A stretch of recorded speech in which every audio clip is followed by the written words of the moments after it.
majority of the kids that I can smile at today are doing well, working for Bosch and Bowen and other plants like that, and doing well and went on to college. Some slipped by the cracks, but the majority are doing well. So positive things like what brother over here is doing, Ronald, and others makes a difference when you're able to impact people's lives. I guess that puts it on me.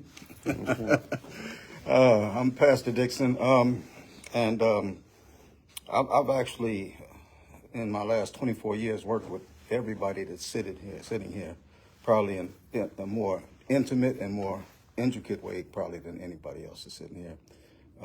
I've been in gun violence prevention, as I said, for well over 20 years, coming out of the projects of Chicago. I got here in South Carolina in 1984, 85, excuse me. And growing up in the projects of Chicago, I had exposure to gun violence on a regular basis, guns, drugs, gangs, all of that. And all of that contributed, along with my own addictions, to when I finally was delivered from those substances. All of those things equipped me for the job that I've been doing for the last 24 years since coming out of the prison system. I'm currently on the Board of Trustees for the last almost 7 years, on the Board of Trustees, National Board of Trustees with the Brady United campaign, United Against Gun Violence. It's actually the oldest gun violence prevention organization in the United States. Many of you heard of the Brady background checks. That's where it originated at. Jim Brady was the press secretary for Ronald Reagan, and he was actually put in, paralyzed in the assassination attempt on Reagan. And ultimately, him and his wife, Sarah, were able to get the Brady bill passed in the early 90s. That led to the background checks that have currently saved well over 5 million guns from getting in the hands of people that should not have had guns. My whole thing is that we have to save lives, period.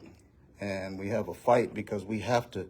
I don't understand the fight because it doesn't make sense to have to fight to save lives. But our legislators play a key role in that. And to have, and I'll just say it, to have a forum like this with various levels of gun violence prevention advocates at the table is something I haven't seen actually in people who are campaigning for office or even elected officials. They usually dictate what they don't know about. And so to have a candidate who takes time out to listen to what the community has to say and has offered to move forward with a regular dialogue, it's not only different, it's refreshing, and I'm really hoping that that's the wave of the future, because that's really the way that we're going to get the many levels of gun violence actually addressed. Not just one level or a second level, but all levels. Yvette? Good morning. I'm Yvette Anderson, and I am the Charleston chapter lead for the Mom Demand Action here for the Tri-County of Charleston, which is cut off from the National Every Town for Gun Violence Network. I became involved with Mom Demand Action now. It's been about 5 years, Pastor Dixon. But the main thing that really got me involved when I heard about the Mom Demand Action chapter, and those of you that know, we coming up on the 10th anniversary of Emmanuel 9. I lost some good friends in that incident, and that made me want to be more active and participate and to see changes. I have grandkids, I have great-grandchildren that are in school, and it's eerie when you get that text that school's on lockdown because they think there's active shooting.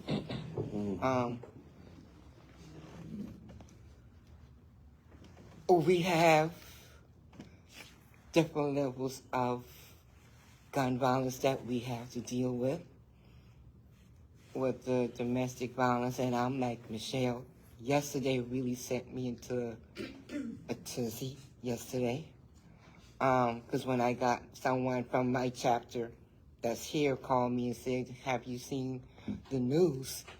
And I was like, "Well, no, I really didn't look at the news." And when I went to pull it up, I was just sitting there in awe. I was like, I can't believe it. So just like how Lisa and Bitch are saying, we have different levels of gun violence that we have going on, and with North Charleston being where they are in the ranking, it's just the fact of a round table. And, you know, it would have been nice today, except for besides Michelle, if some other legislatures and government officials was here also to hear what we have, the different organizations have to say about what needs to be done and what needs to be corrected and what can be corrected. And just like also, we know we got, again, the 10 years coming up in Manual 9, and we still at the Charleston loophole. We have we still have the Charleston loophole. So I will continue to be an advocate, and like most everybody at the table, I worked with all of them, and I just need to see all of us come together and just come up with a solution to how we can take our communities back. And that's the main thing, taking our communities back and just, working with the communities, finding out, it can take us, but it also is going to take everybody else to pitch in. We can't do all the work for them. Thank you, everybody, for introducing yourselves. I was taking notes.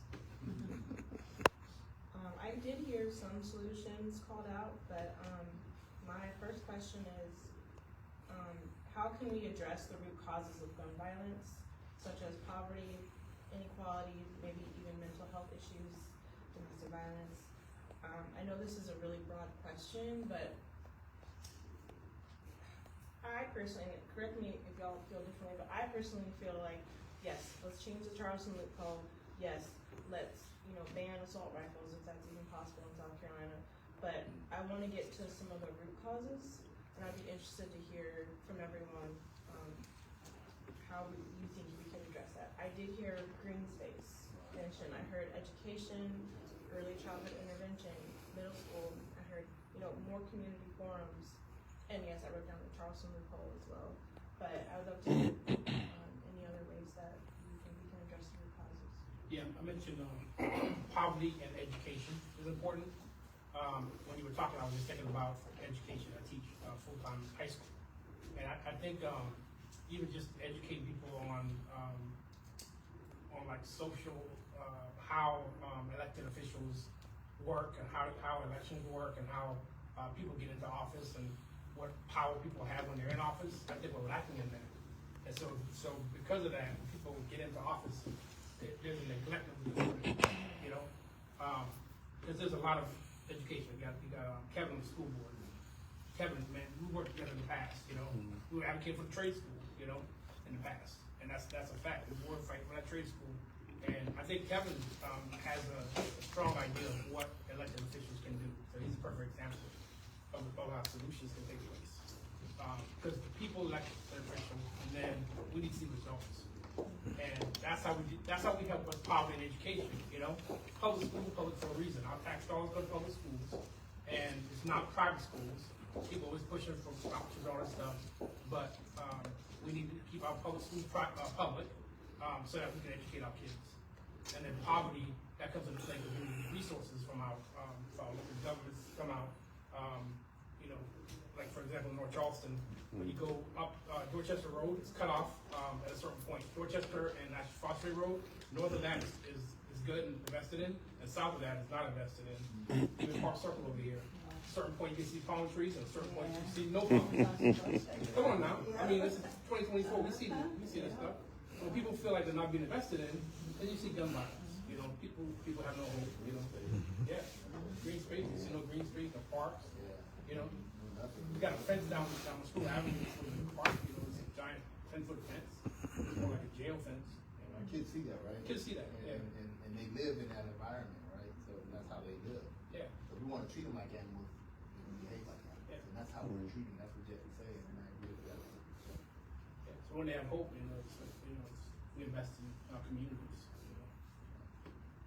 Jesse made a good point, and I can tell you something that he fought for 6 years ago in the trade school situation. 2017. And now with the trade school center over at North Charleston High, I learned the other day, which the current superintendent is working on it, and there's more to what I'm about to tell you, but hopefully she works it out, is that there's only 40 kids enrolled in that trade school. Yeah, Pastor Dixon was there. And so remember how many that was at Garrett High, and there's only 40 now.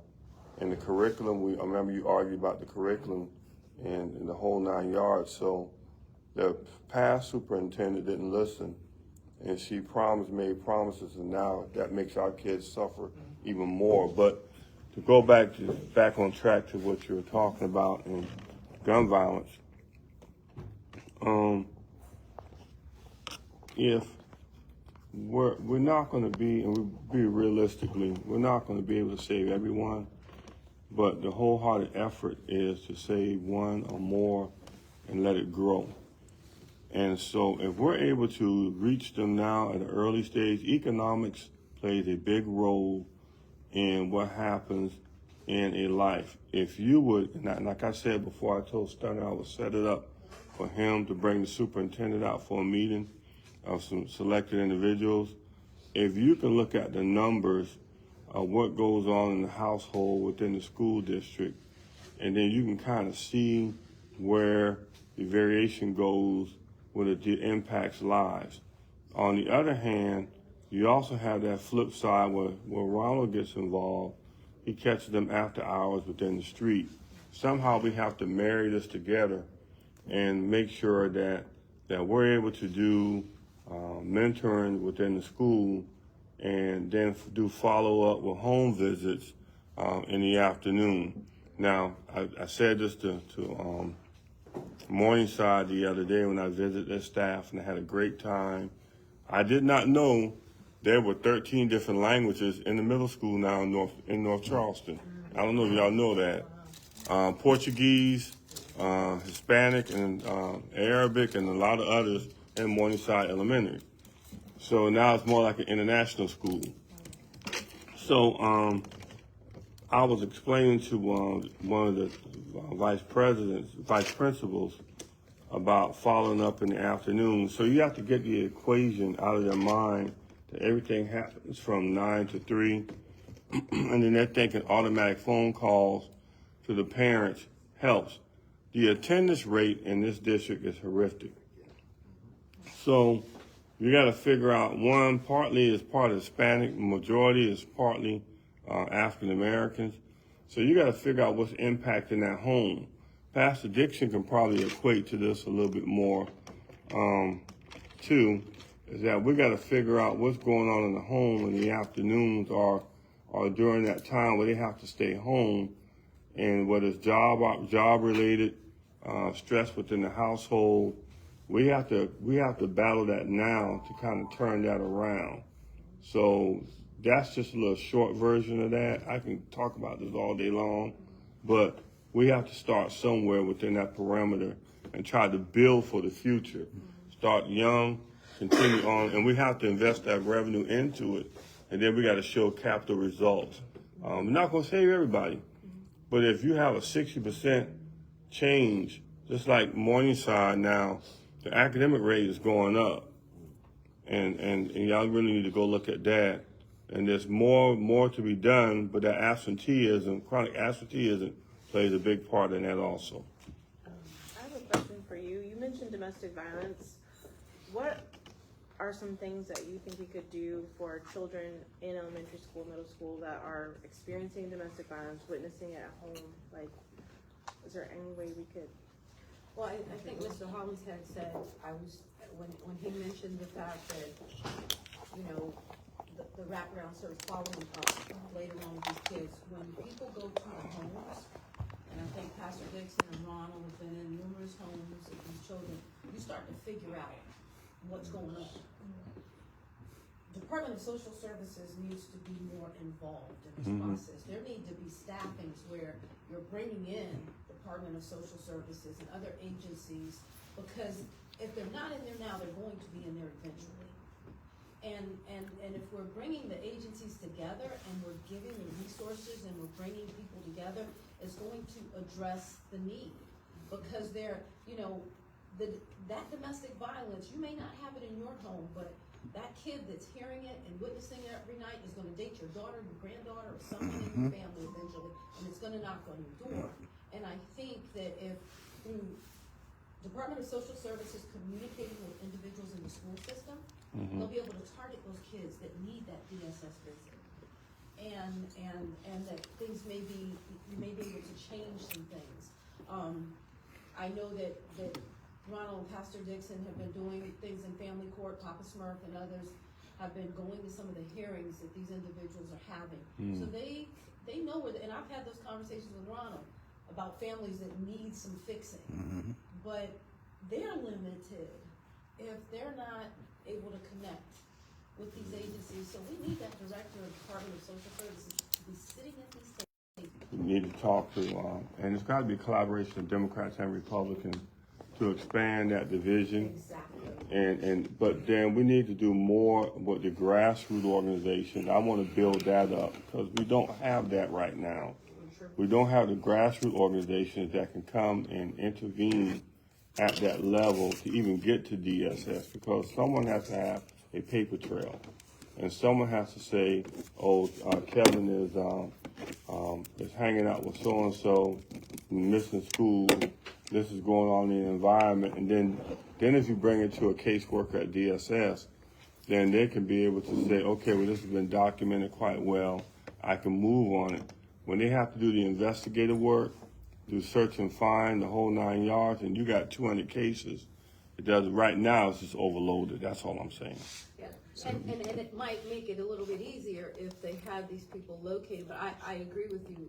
We have a few friends that actually just walked away from because they felt like They go crazy, they get burned out. The caseload, they said, I'll never be able to address. Senator Shealy attempted to create a law that no DSS caseworker could have more than 60 cases at a time. And I'm like, shoot, 60 cases? I couldn't do the 60. And she really, before, you know, and she's no longer in office anymore, but she was instrumental in getting the new director there.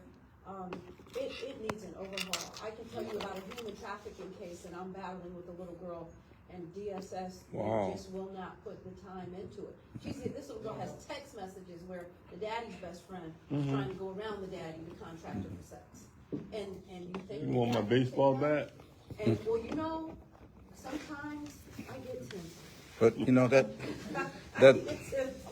that system has got to be overall, because not only is it it doesn't function properly, there's also a lot of corruption within it. And you know, money has a way of corrupting people, and when some people find a way to slip through an illegal crack in order to benefit themselves financially, they'll do so whether children are involved or not. So that's one thing. But really, I wanted to comment though on the legislators aspect of gun violence prevention. And I think that was your original question. And it also trickles down into the community aspect also. Is all about, or gun violence prevention is all about. They want to focus only on mass shootings, or they only want to focus on domestic violence. When the reality is, it's all of these things. It's a gun violence prevention pie that has to be looked at holistically if we're really going to holistically deal with it. It's economics. We talked about poverty already. It's economics. It's education. That's already been put on the table here today.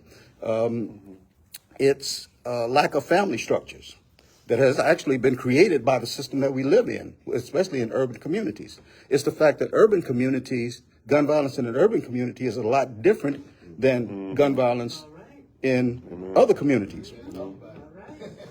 It's about addressing supply side gun violence, where the guns are coming, how the guns are coming into the community.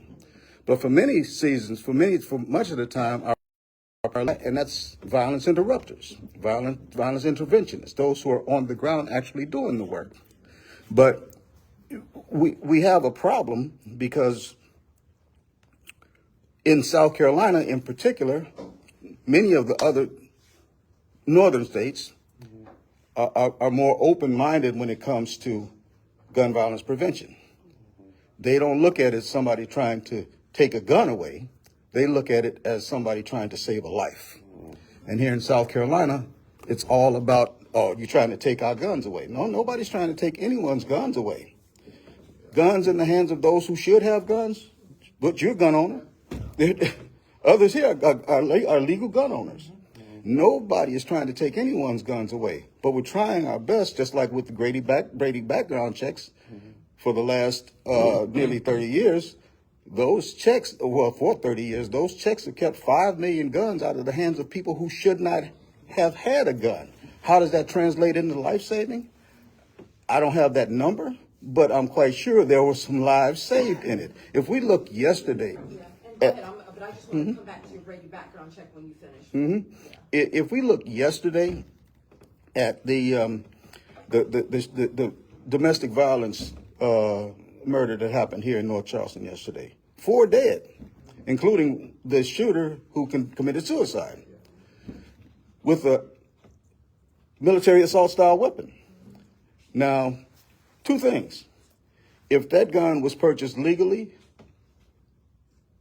and it was purchased by that person that used it himself, there's really no way to track that. But if that person had a gun, an illegal gun that he wasn't supposed to have, or if that person got that gun from somewhere because that gun was not secured properly, which guns in the home are supposed to be secured properly. Responsible gun ownership saves lives. Then that's something to look at.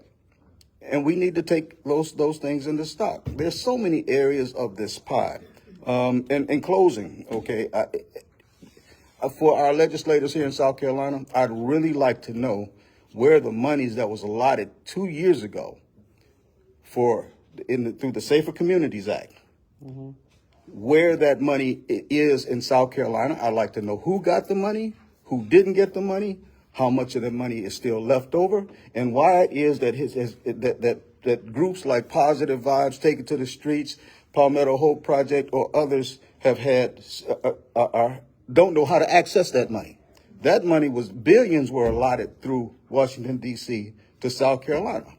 And if it's our legislators, and that's why I'm talking about legislators, if it's our legislators that are keeping the community from getting these funds that are going to help save lives in our community, our legislators got to go. Okay? Yeah. But they're not doing the work on the ground. MUSC, and those legislators will listen to that select person. That's what I started out by saying. That's all. We help MUSC out. But what about the people that are responding to gun violence calls at 4 a.m? What about Ronald Smith, who gets that call from somebody in the community before the police even know about it? And he's getting on clothes at 3 and 4 a.m. to go out into the community to make sure that there's no retaliation. What about getting those funds to him without him having to beg, borrow, or steal in order to do it? I don't get it. Why don't we open up an Office of Gun Violence Prevention right here in North Charleston in District 113? And that's what we're working on. We have some things that are in the process now. It's so crazy because we're so willing to talk about everything that we've done wrong, everything that we've done. We never talk about what we did right. We never talk about our wins, right? And for me, doing this as long as I have, I've never seen any wins before, right? But when the Tri-County Gun Violence Coordinating Council did what they did, and came out, Papa Smurf came out, Pastor Diggs came out, Sidney came out, we all came out and we addressed these issues within the community.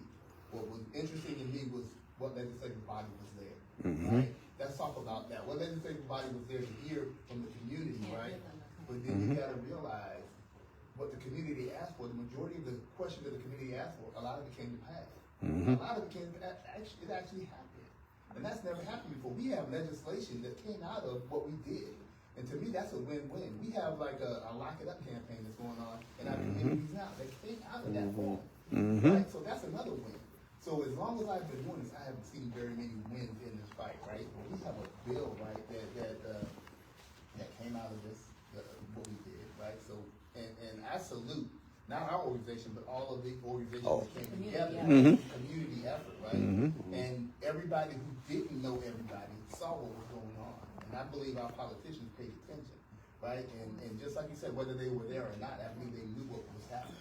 And we were able to get some things that passed through. There's a lot of work. But unfortunately, our government likes to put things on paper and it has no teeth. When, show it in your work by giving the funds to the people that are doing the work. And I think I don't know if it was a conversation. Yeah. Yeah, I mean, we can be as creative as we want sitting around this table, but at the end of the day, there is an overwhelming, just amount of neglect from our legislatures. The Giffords Gun Law, Center scorecard rated the state of South Carolina with an F rating for the year 2024. And to really contextualize some of the stuff that Pastor Dixon was talking about, here are all of the things that the state of South Carolina does not have. You don't have universal background checks, gun owner licensing laws, extreme risk protection orders, domestic violence gun laws, assault weapons restrictions, large capacity magazine bans. We don't have waiting periods for background checks, which is obviously a Charleston loophole. We don't have concealed carry laws, child accident prevention laws, community-based violence intervention funding, open carry regulations, and the list kind of goes on and on and on, right? So we don't even have to actually be creative because the state, our legislators, the state house, they've neglected gun violence in every possible way for decades, and it's not from a lack of funding. In 2018, the state house, we had a $177 million budget surplus. That went up in January of 2022 with a projected $3 billion budget surplus. And then at the beginning of this year, this past January, we had a $1.64 billion budget surplus. So it's not from the lack of money. We all know there's plenty of money there sitting in the budget and the rainy day fund. And it's just pure neglect on our representatives' parts. And again, I mean, we don't have to be creative with talking about green spaces or investing in, true, intervention at a school level when all of these things that are very easy, very simple, very basic pieces of legislation can and should be passed and should have been passed a decade ago. And we are, one of the highest rated states in the country for gun violence. We've got some of the worst gun laws in America. And we see states all over the country that are implementing these laws that are seeing success in decreasing the amounts of gun violence. And then at that point, can we start really talking about the nitty-gritty of how do we be creative to continue to save lives, and some of the more intricate pieces, when we start talking about the delicate balance of all those other social kind of issues that we talk about, housing, lack of housing, lack of access to safe and healthy food, lack of green spaces, all of those things that play a role into perpetuating the violence that we're already seeing. So I mean, it's very easy. Well said. Well, I think the challenge is come up with solutions to get past those purposes. You have a hurdle. We need it. You have the resources. Yeah. How do we have to lobby them, we have to pressure them. This is things the we have to Republican do. state, right? And it's been I'm this working way on forever. something Friday. And until it's no longer Republican state, it will continue to be. There's things we have to do to get solutions accomplished. So And if we're gonna go to the state house, there's things we can get done by working with you. So, 100% agree, and part of the issue I feel like we have, especially in the state of South Carolina, and as a former House candidate myself, the Democrats, the elected Democrats in the state think they hold far more political capital than they do. They mean absolutely nothing to the chairman of the judiciary. Exactly. They don't need, he doesn't need the Democrats on his side. Nope. And the Democrats need to recognize that they need to be bold, they need to be, stand up, put their big girl and boy pants on, and stand up to the Republican leadership that, I mean, nothing's gonna change, right? Well, let me give you a little history. Go ahead. Yeah, I've got quite a few things to do. I'm gonna be quick about it. But I think real quickly after mentioning that, the perfect example of that was when Stunna was actually awarded, and I'm sorry, Ronald. Everyone do that. I but they wouldn't give him money to save lives. Come on now. And that was the past predecessor to the Yeah, CEO. and so some of the things that If he looked a little different, though, they might have got the money. And I think that there's a collaboration there. When you mentioned also the gun laws here, The Brady background checks, when a woman goes into court to go for an order of protection, if the abuser owns a gun, a lot of the murders that you see are retaliation. Because I called law enforcement, or I saw what happened to this person down the street and nothing was done. Butch and I had to get on the phone to beg for an arrest in North Charleston last year. He busted out all the windows in her house and he couldn't get to his car fast enough, so he ran into the woods. And do you know, the police department came and they were like, well, you know, we'll get back with you tomorrow. Now she's not secure in her house. Left the car there and everything. They were going to do nothing. So which would have resulted in a whole other death. So thank God Hagee was still with North Charleston. God bless his soul and his man. He was able to get on the phone and he jumped on it. But there aren't too many like him. There aren't too many like him that you can pick a phone up and you can call. If you look into some of these murders, it is the fact that we're done. I've had law enforcement officers lie and say they weren't at the house, and the victim's got, well, I got his card. Where'd I get it from? Because they didn't do what they were supposed to do. We've got to find, they created that thing with North Charleston Police Department where they had a committee of people from the community that came together, and if you had complaints, you could go to them. But if you went and saw the committee that they chose, you weren't going to get justice in the beginning. They didn't get the people from the peers, your peers from across the whole. You got to want to get justice in order to get justice. And then the police changed. They didn't pick that. So come work with me now. Justice is not. So that, you know, so great points. But I just want to say though, when it comes back to the legislators again, those same judges, the judicial lack of enforcement at the judicial level of actual law. Judges are appointed by our legislators.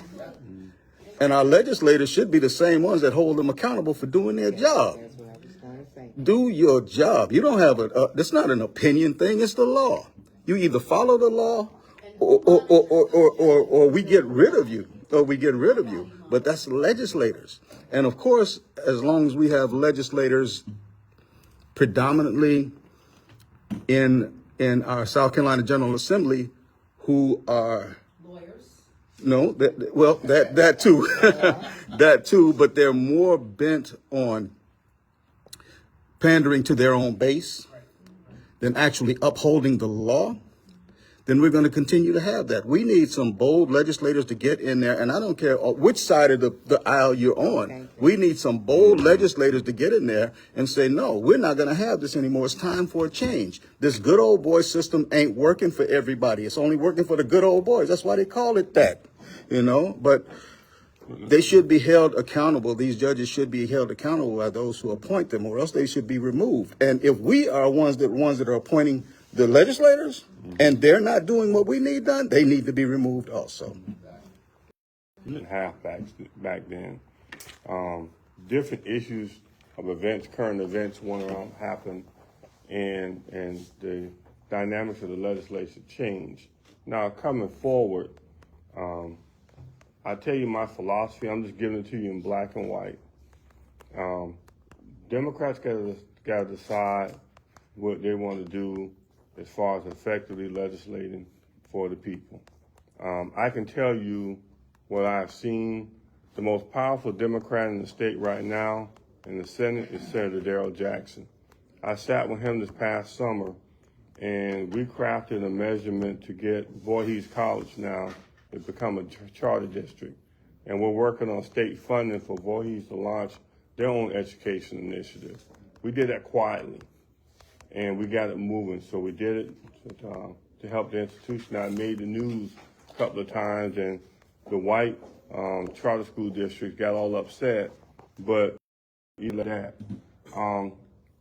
But some of our legislators, they don't tell you, the ones, Democrats that do get a bill moved through, have to get 2 Republicans to sign on to the measure to get it moving.